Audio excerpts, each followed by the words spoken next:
साथियों नमस्कार, हमारे चैनल में आपका स्वागत है। मैं हूं रामचंद्र मौर्य।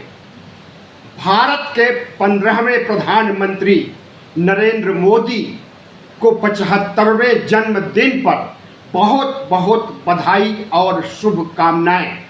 आज हम प्रधानमंत्री नरेंद्र मोदी की जीवन यात्रा से संबंधित ऐसे अनछुए पहलुओं को टटोलने की कोशिश करेंगे जिसके बारे में कम ही लोगों को जानकारी है। तो साथियों, वीडियो शुरू करें उसके पहले आपसे अपील है कि अगर आप पहली बार चैनल को देख रहे हैं तो इसे सब्सक्राइब कर लीजिए। वीडियो अच्छा लगे तो लाइक कीजिए, शेयर कीजिए और कमेंट कीजिए। प्रधानमंत्री जी को बधाई आप भी दीजिए। भारत के 15वें प्रधानमंत्री नरेंद्र मोदी एक ऐसे शख्स हैं जिन्होंने अपने जीवन की बड़ी ऊंचाइयां और उपलब्धियां हासिल किया है। वह नरेंद्र मोदी जो वडनगर गुजरात के स्टेशन पर बचपन में चाय बेचते थे, आज वह प्रधानमंत्री हैं 2014 से, और आगे कब तक रहेंगे कुछ नहीं कहा जा सकता है। तो आइए प्रधानमंत्री की जीवन यात्रा शुरू करते हैं। प्रधानमंत्री नरेंद्र मोदी एक ऐसे प्रधानमंत्री हैं जिन्होंने एंटायर पॉलिटिक्स में एमए की डिग्री हासिल किया है 1978 में। यह डिग्री आज तक न तो किसी ने हासिल किया और न हासिल करेगा, क्योंकि इस डिग्री का कहीं कोई अस्तित्व ही नहीं है। प्रधानमंत्री नरेंद्र मोदी की डिग्री विवादों में है और इस पर कोर्ट में केस चल रहा है और हाई कोर्ट ने मना कर दिया है डिग्री दिखाने से। प्रधानमंत्री नरेंद्र मोदी अटल बिहारी वाजपेयी की तरह कभी भी हैं। कम ही लोगों को पता होगा कि नरेंद्र मोदी की कई ऐसी पुस्तकें हैं जो आरएसएस पर हैं और उनकी कविताओं का संग्रह है। प्रधानमंत्री नरेंद्र मोदी की प्रधानमंत्री बनने से पहले एक पुस्तक थी ज्योति पुंज। इस पुस्तक में उन्होंने आरएसएस का गुणगान किया है। आरएसएस के 100 साल यानी 1925 से लेकर के और अपने जिंदगी के शुरुआती दिनों तक का इसमें बखान किया है। दूसरी पुस्तक है अबोर्ड ऑफ लव। प्यार प्रसंग पर भी नरेंद्र मोदी ने किताब लिखी है। तीसरी पुस्तक है विद्यार्थियों के लिए एग्जाम वॉरियर्स, यानी परीक्षाओं का योद्धा। इस पुस्तक में इन्होंने मोटिवेशनल बातें कही है और छात्रों को, प्रतियोगी छात्रों को संबोधित किया है, उन्हें अपने व्यक्तित्व का विकास करने के लिए। एक और पुस्तक है आ जर्नी। इस पुस्तक में नरेंद्र मोदी की कई कविताओं का संग्रह है। प्रधानमंत्री बनने के बाद भी नरेंद्र मोदी ने पुस्तकें लिखी हैं और इनके ऊपर दर्जनों किताबें आज तक तमाम लेखकों के द्वारा, पत्रकारों के द्वारा लिखी गई हैं, जिसमें अधिकतर चरण वंदना करते हुए पुस्तकें लिखी गई हैं। 1968 में नरेंद्र मोदी ने शादी किया था। 18 वर्ष की उम्र में यशोदा बेन के साथ। यशोदा बेन को जब यशोदा मोदी बनाया तो उसके कुछ ही दिनों बाद नरेंद्र मोदी के शब्दों में कहा जाए तो उन्होंने संन्यास ले लिया था, घर का परित्याग कर दिया था। उनके शब्दों में तथागत बुद्ध की तरह उन्होंने भी संन्यास धारण कर लिया था, सन्यासी बन गए थे, आरएसएस के प्रचारक बन गए थे। लेकिन यह अर्ध सत्य बताया जाता है। हमने अमर उजाला में एक लेख पढ़ा था, इंटरव्यू नरेंद्र मोदी के छोटे भाई प्रहलाद मोदी का इंटरव्यू था। उसमें कहा गया था, इनके भाई छोटे भाई प्रहलाद मोदी ने कहा है कि उन्होंने संन्यास नहीं लिया था, बल्कि उन्हें धक्के दे करके घर से निकाला गया था, क्योंकि उन्होंने घर की महिलाओं के आभूषण की चोरी किया और चोरी करने के बाद उस गहने को बेच दिया और रुपए पैसे का कोई हिसाब नहीं दिया, तो उन्हें घर से निकाल दिया गया। अब इसमें क्या सच है जो नरेंद्र मोदी कह रहे हैं या जो प्रहलाद मोदी कह रहे हैं? अमर उजाला में जो छपा था, हालांकि अमर उजाला की वह प्रति जिसे मैंने भी पढ़ा था बाद में गायब कर दी गई और उसके सारे एडिशन पर रोक लगा दिया गया था, क्योंकि उस समय नरेंद्र मोदी प्रधानमंत्री बन चुके थे। प्रधानमंत्री नरेंद्र मोदी के जीवन से संबंधित और भी कई कथाएं हैं। उसमें एक कथा यह भी है कि बचपन में जब वह 5 साल के थे तो वह टहलते हुए पर्यटन करने के लिए निकल गए और वहां जा करके उन्होंने एक सरोवर के पास मगरमच्छ के बच्चे को पकड़ा। मगरमच्छ के बच्चे को लेकर के घर आए और अपनी माँ को दिखाया। इनकी माँ ने इन्हें डांट फटकार लगाया कि किसी के बच्चे को इस तरह से परेशान नहीं करना चाहिए, इसे जहाँ से लाए हो वही जाकर के छोड़ आइए, नहीं तो तुम्हारी पिटाई होगी।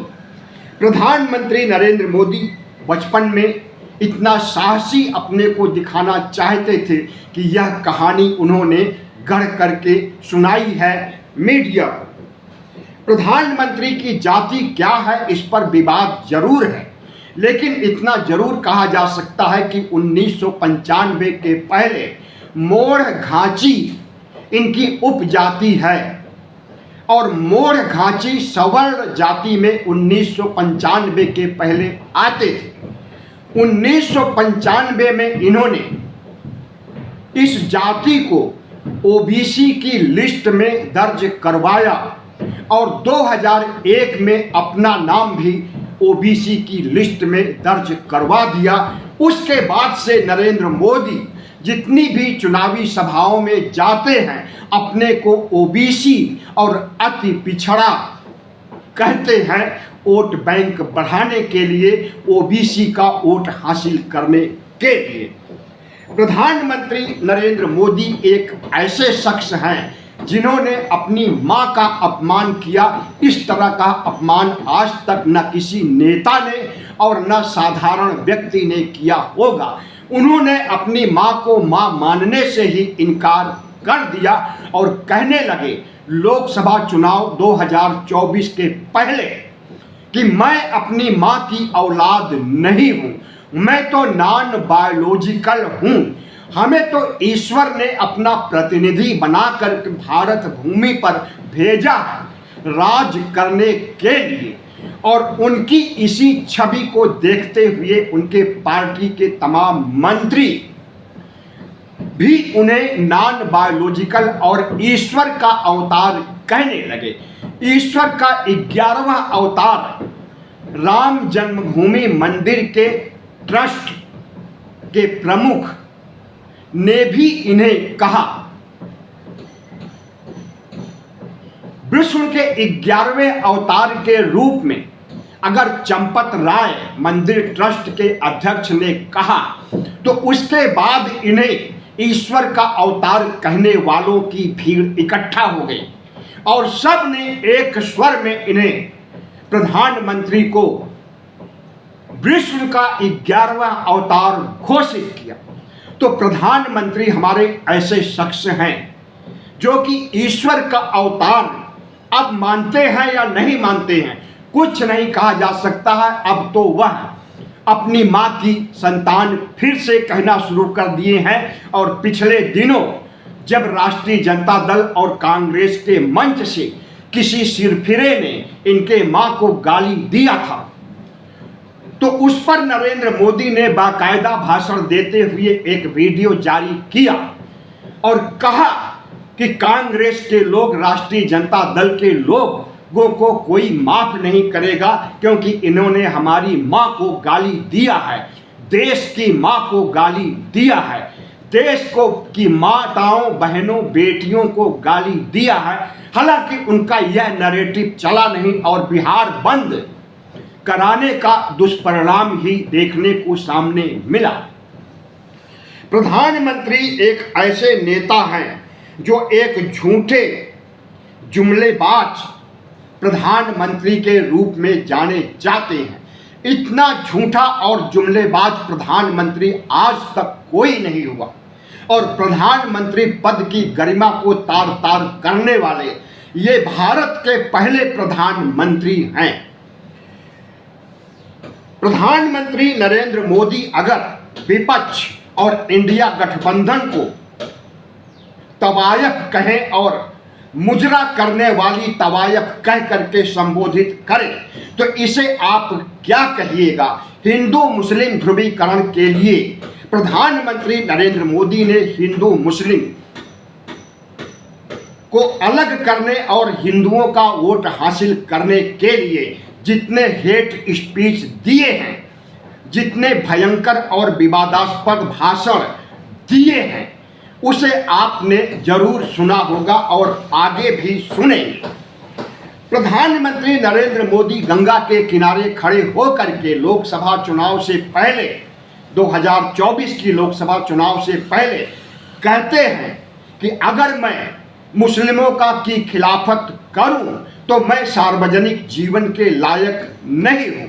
लेकिन वही नरेंद्र मोदी 2 दिन बाद दक्षिण भारत में जाते हैं चुनाव प्रचार करने के लिए, तो फिर से हिंदू मुस्लिम ध्रुवीकरण करते देखे गए हैं। प्रधानमंत्री नरेंद्र मोदी की कथनी और करनी में जितना विरोधाभास देखा गया है, उतना आज तक किसी भी प्रधानमंत्री या किसी छुटभइये नेता के भी बयानों में नहीं देखा गया।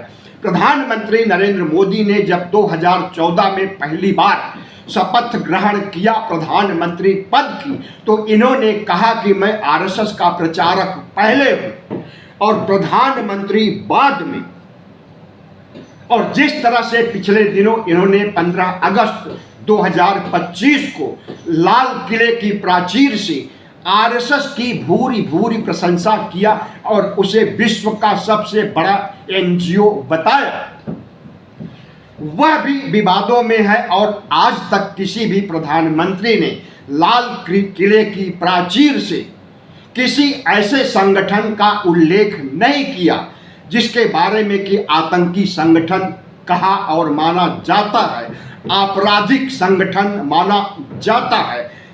आरएसएस अस्त्र शस्त्र की पूजा करने वाला, अस्त्र शस्त्र की ट्रेनिंग देने वाला, दंगे हादसे आयोजित करने वाला ऐसा विवादास्पद संगठन है जिसकी चर्चा नरेंद्र मोदी लाल किले से तो करते ही हैं, उसके ऊपर लेख लिख करके देश भर के सभी अखबारों में मोहन भागवत के जन्मदिन पर 11 सितंबर 2025 को प्रकाशित करवाते हैं, तो लगता है कि नरेंद्र मोदी संघ के सामने बिछ गए हैं।